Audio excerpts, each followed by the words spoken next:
നമസ്കാരം സുഹൃത്തുക്കളെ, എൻ്റെ പേര് Aswathy. Welcome to my channel tips and tricks. ഇന്ന് ടോപ്പ് കറണ്ട് അഫയേഴ്സ് ക്വസ്റ്റ്യൻസ് ആണേ.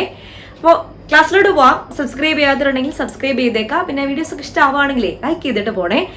എന്നാലേ നിങ്ങൾക്ക് എത്രത്തോളം എൻ്റെ വീഡിയോസ് ഒക്കെ ഇഷ്ടമാവുന്നുണ്ടെന്ന് എനിക്ക് മനസ്സിലാക്കാൻ വേണ്ടി പറ്റത്തുള്ളൂ. ടെലഗ്രാമിന്റെ ലിങ്ക് ഫസ്റ്റ് കമന്റിലുണ്ടായിരിക്കും. തുടങ്ങാം. ആദ്യത്തെ ടോപ്പിക് എന്ന് പറയുന്നത് ഫിപ്രസി പുരസ്കാരത്തിന്റെ കാര്യമാണ്. International federation of film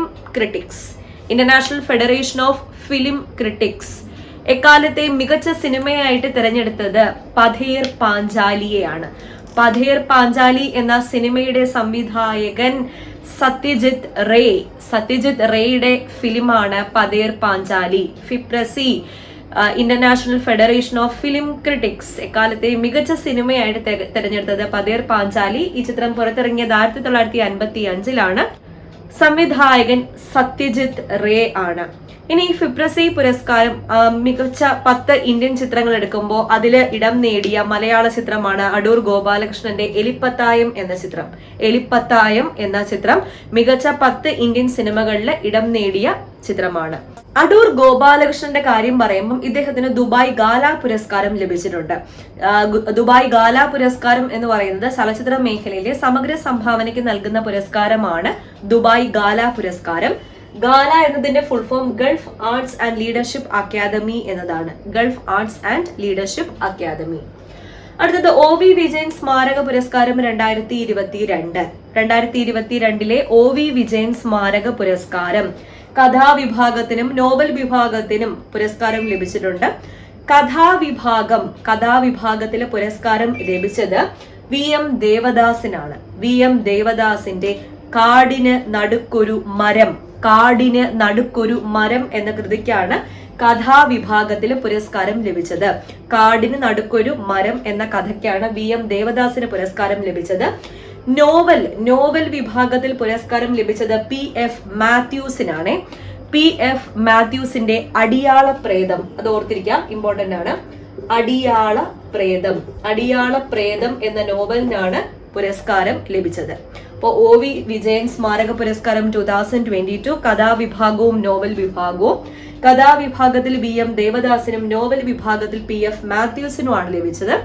VM ദേവദാസിന് പുരസ്കാരം ലഭിച്ച കഥ കാടിന് നടുക്കൊരു മരം. PF മാത്യൂസിന് പുരസ്കാരം ലഭിച്ച നോവൽ അടിയാള പ്രേതം എന്ന നോവലാണ്. ഓക്കെ, ഇത് രണ്ടും കിട്ടിയല്ലോ. അടുത്ത ടോപ്പിക് നോക്കാം. 2022 സംസ്ഥാന സ്കൂൾ ശാസ്ത്രോത്സവം 1ാം സ്ഥാനം നേടിയ ജില്ല ഏത്?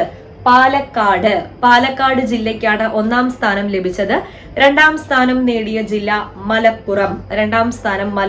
എവിടെ വെച്ചാണ് നടന്നേ? എറണാകുളം ജില്ലയിൽ വെച്ചിട്ടാണ് നടന്നത്. ഓക്കെ, അടുത്ത ഫാക്ട് സിയോം പാലത്തെ പറ്റിയാണ്. 2023 ജനുവരിയിൽ ഉദ്ഘാടനം ചെയ്യപ്പെട്ട സിയോം പാലം ഏത് സംസ്ഥാനത്താണ്? അരുണാചൽ പ്രദേശ്.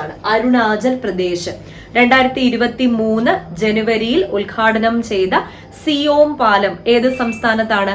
അരുണാചൽ പ്രദേശിലാണ് സിയോം പാലം സ്ഥിതി ചെയ്യുന്നത്.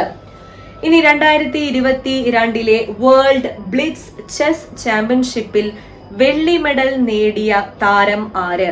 കൊനേരു ഹംപിയുടെ കായിക ഇനം ചോദിച്ചിട്ടുണ്ട്. ചെസ്.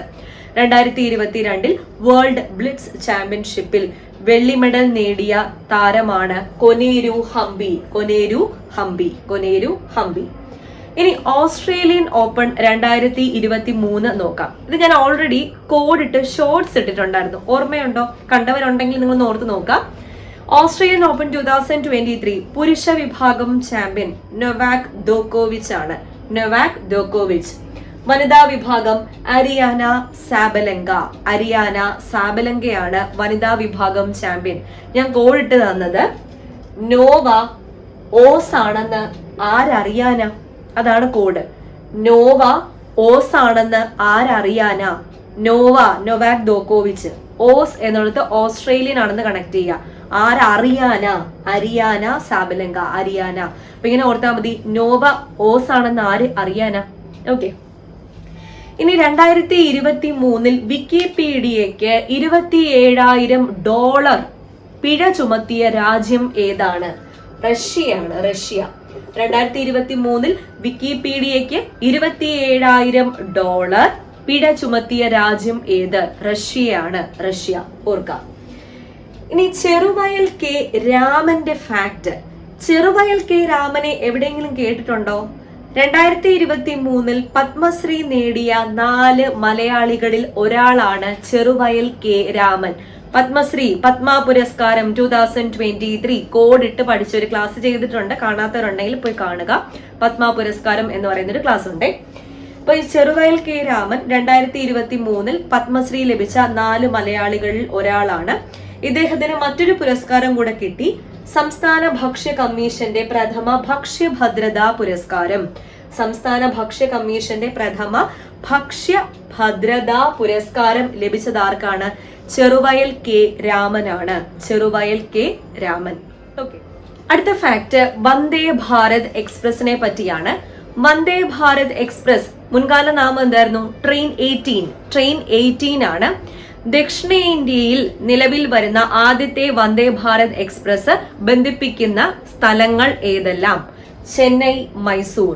ചെന്നൈയെയും മൈസൂരിനെയുമാണ് ദക്ഷിണേന്ത്യയിൽ നിലവിൽ വരുന്ന ആദ്യത്തെ വന്ദേ ഭാരത് എക്സ്പ്രസ് ബന്ധിപ്പിക്കുന്ന സ്ഥലങ്ങൾ. ഇന്ത്യയിലെ 5ാമത്തെ വന്ദേ ഭാരത് എക്സ്പ്രസ് ആണിത്. ഇന്ത്യയിലെ 5ാമത്തെ വന്ദേ ഭാരത് എക്സ്പ്രസ്. ഓക്കെ, ചെന്നൈയും മൈസൂരിനെയും തമ്മിലാണ് ബന്ധിപ്പിക്കുന്നത്. അടുത്ത fact eco label blue flag certification. ഈ ഒരു സർട്ടിഫിക്കേഷൻ നൽകുന്നത് ലോകത്തിലെ ഏറ്റവും വൃത്തിയുള്ള ബീച്ചുകൾക്കാണ്. ലോകത്തിലെ ഏറ്റവും വൃത്തിയുള്ള ബീച്ചുകൾക്ക് നൽകുന്ന eco label blue flag certification ലഭിച്ച ഇന്ത്യയിലെ ബീച്ചുകൾ ഏതെല്ലാമാണ്? മിനിക്കോയ് തുണ്ടി ബീച്ചും കടമത്ത് ബീച്ചും. Minicoy തുണ്ടി ബീച്ചിനും Kadmat ബീച്ചിനുമാണ് blue flag certification ലഭിച്ചത്. ബ്ലൂ ഫ്ലാഗ് സർട്ടിഫിക്കേഷൻ ലഭിച്ചത്. ഇനി ഒരു വിയോഗമാണ് പറയുന്നത്.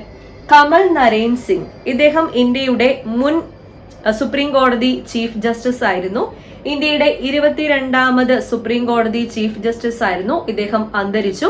ഇദ്ദേഹം ഏറ്റവും കുറച്ചു കാലം സുപ്രീം കോടതി ചീഫ് ജസ്റ്റിസ് ആയിരുന്ന വ്യക്തിയാണ്. 17 ദിവസം മാത്രമാണ് ഇദ്ദേഹം ചീഫ് ജസ്റ്റിസ് ആയിട്ട് അധികാരത്തിൽ ഇരുന്നത്. കമൽ നരേൻ സിംഗ്. അപ്പോ വാർത്താ പ്രാധാന്യം നേടിയോണ്ട് തന്നെ ഈ പേരൊന്ന് ഓർത്തു വെച്ചേക്കണേ. അപ്പൊ ഇത്രയേ ഉള്ളൂ ഇന്നത്തെ ക്ലാസ്. എല്ലാ പോയിന്റ്സും ഇമ്പോർട്ടന്റ് ആണ്, നോട്ട് ചെയ്ത് വെച്ചേക്കാം. ഓക്കെ, അപ്പോ വീണ്ടും കാണാം. Thank you.